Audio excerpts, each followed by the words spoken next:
ए नितीन फणस काढून घे रे, आज भाजी करायची आहे रात्रीला. ए अशोक, अरे ते जरा फणस काढ, झेलके हवेत, भाजी करायचे आणि तो विहिरी जवळचा काढ.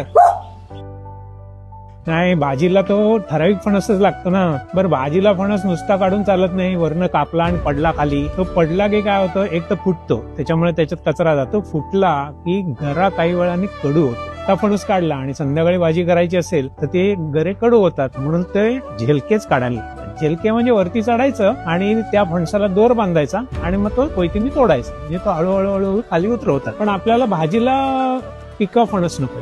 जवळजवळ काटे असतात ना, तेव्हा तो फणस कोळा.